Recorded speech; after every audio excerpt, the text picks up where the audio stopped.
I just want to start off by saying, if you want an answer at the end, prepare to be disappointed. There just isn't one. I was an intern at Nickelodeon Studios for a year in 2005 for my degree in animation. It wasn't paid, of course, most internships aren't, but it did have some perks beyond education. To adults it might not seem like a big one, but most kids at the time would go crazy over it. Now, since I worked directly with the editors and animators, I got to view the new episodes days before they aired. I'll get right to it without giving too many unnecessary details. They had very recently made the SpongeBob movie, and the entire staff was somewhat sapped of creativity, so it took them longer to start up the season. But the delay lasted longer for more upsetting reasons. There was a problem with the Series 4 premiere that set everyone and everything back for several months. Me and two other interns were in the editing room, along with the lead animators and sound editors for the final cut. We received the copy that was supposed to be Fear of a Krabby Patty, and gathered around the screen to watch. Now, given that it isn't final yet, animators often put up a mock title card. Sort of an inside joke for us, with phony, sometimes lewd titles, such as How Sex Doesn't Work, instead of Rockabye Bye Valve, when SpongeBob and Patrick adopt a sea scallop. Nothing particularly funny, but work-related chuckles, so when we saw the title card, Squidward's Suicide, we didn't think of it more than a morbid joke. One of the interns did a small throat laugh at it. The happy-go-lucky music plays as normal. The story began with Squidward practicing his clarinet, hitting a few sour notes like normal. We hear SpongeBob laughing outside, and Squidward stops, yelling at him to keep it down as he has a concert that night and needs to practice. SpongeBob says okay, and goes to see Sandy with Patrick. The Bubbles splash screen comes up and we see the ending of Squidward's concert. This is when things begin to seem a little off. While playing, a few frames repeat themselves, but the sound doesn't. At this point the sound is synced up with the animation, so yes, that's not common. But when he stops playing, the sound finishes as if the skip never happened. There's slight murmuring in the crowd as they begin to boo him. Not normal cartoon booing that is common in the show, but you could very clearly hear malice in it. Squidward's in full frame and looks visibly afraid. The shot goes to the crowd, with SpongeBob in center frame. He too is booing, very much unlike him. That isn't the oddest thing though. What is odd that everybody has hyper-realistic eyes, very detailed. Clearly not shots of real people's eyes, but something a bit more real than CGI. The pupils were red. Some of us looked at each other obviously confused, but since we weren't the writers, we didn't question its appeal to children yet. The shot goes to Squidward sitting on the edge of the bed, looking very forlorn. The view out of his porthole is of a night sky, so it isn't very long after the concert. The unsettling part is that there is no sound. Literally no sound. Not even the feedback from the speakers in the room. It's as if the speakers were turned off, though their status showed them working perfectly. He just sat there, blinking, in this silence for about 30 seconds, and then he started to sob, softly. He put his tentacles over his eyes and cried quietly for a full minute more. All the while the sound in the background very slowly grew from nothing to barely audible. It sounded like a slight breeze through a forest. The screen slowly begins to zoom in on his face. By slow, I mean it's only noticeable if you look at it at shots 10 seconds apart side by side. His sobbing gets louder, more full of hurt and anger. The screen then twitches a bit, as if it twitches in on itself, for a split second, and then back to normal. The wind through the trees sound gets softly louder and more severe, as if a storm is brewing somewhere. The eerie part is the sound and Squidward's sobbing sounded real, as if the sound wasn't coming from the speakers, but as if the speakers were holes the sound was coming through from the other side. As good as sound as the studio likes to have, they don't purchase the equipment to be that good to produce sound of that quality. Below the sound of the wind and sobbing, very faint, something sounded like laughing. It came at odd intervals, and it never lasted more than a second, so you had a hard time pinning it.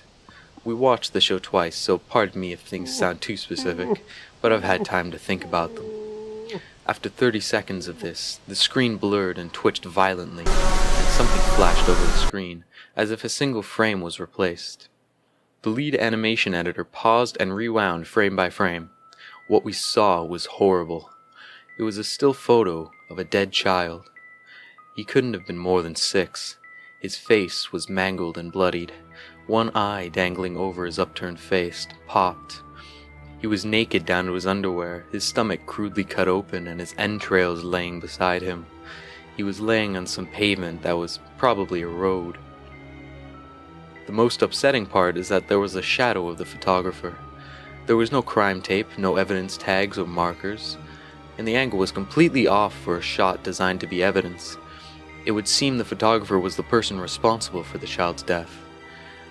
We were of course mortified, but we pressed on, hoping that it was just a sick and twisted joke. The screen flipped back to Squidward, still sobbing, louder than before, and half body in frame.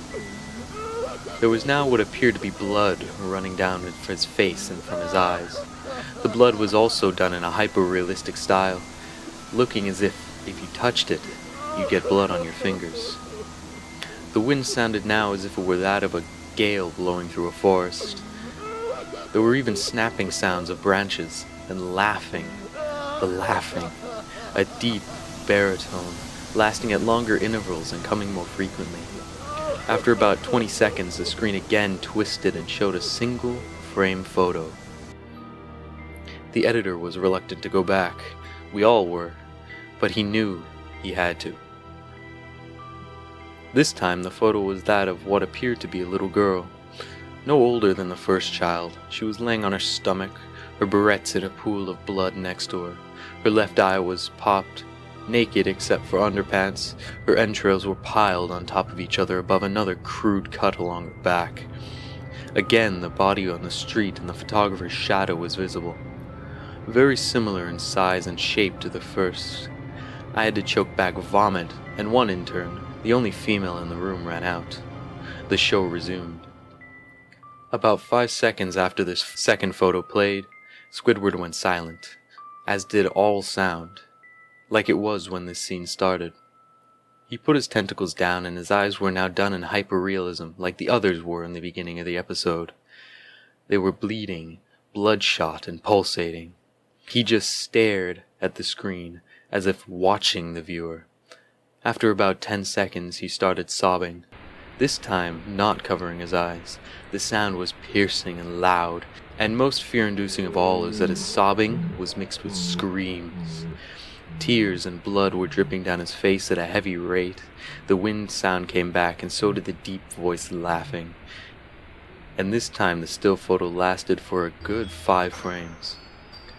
The animator was able to stop it on the 4th and backed up. This time the photo was of a boy, about the same age, but this time the scene was different. The entrails were just being pulled out from a stomach wound by a large hand, the right eye popped and dangling, blood trickling down it. The animator proceeded. It was hard to believe, but the next one was different, but we couldn't tell what. He went on to the next, same thing. He went back to the first and played them quicker, and I lost it. I vomited on the floor. The animating and sound editors gasped at the screen. The 5 frames were not as if they were 5 different photos. They were played out as if they were frames from a video. We saw the hand slowly lift out the guts. We saw the kid's eye focus on it. We even saw 2 frames of the kid beginning to blink. The lead sound editor told us to stop. He had to call in the creator to see this. Mr. Hillenberg arrived within about 15 minutes. He was confused as to why he was called down here, so the editor just continued the episode. Once the few frames were shown, all screaming, all sound again stopped. Squidward was just staring at the viewer, full frame of the face, for about 3 seconds. The shot quickly panned out and the deep voice said, "Do it!" And we see in Squidward's hand a shotgun. He immediately puts the gun in his mouth and pulls the trigger. Realistic blood and brain matter splatter on the wall behind him and his bed, and he flies back with force. The last 5 seconds of this episode show his body on the bed, on his side, one eye dangling on what was left of his head above the floor, staring blankly at it. Then, the episode ends. Mr. Hillenberg is obviously angry at this. He demanded to know what the heck was going on. Most people left the room at this point, so it was just a handful of us to watch it again. Viewing the episode twice only served to imprint the entirety of it in my mind and cause horrible nightmares. I'm so sorry I stayed. The only theory we could think of was the file was edited by someone in the chain from the drawing studio to here. The CTO was called in to analyze when it happened. The analysis of the file did show that it was edited over by new material. However, the timestamp was a mere 24 seconds before we began viewing it. All equipment involved was examined for foreign software and hardware, as well as glitches, as if the timestamp may have glitched and showed the wrong time. But everything checked out fine. We don't know what happened to this day, and nobody does. There was an investigation due to the nature of the photos, but nothing came of it. No child seen was identified, and no clues were gathered from the data involved, nor physical clues in the photos. I never believed in unexplainable phenomena before, but now that I have something and can't prove anything about it beyond anecdotal evidence, I think twice about things.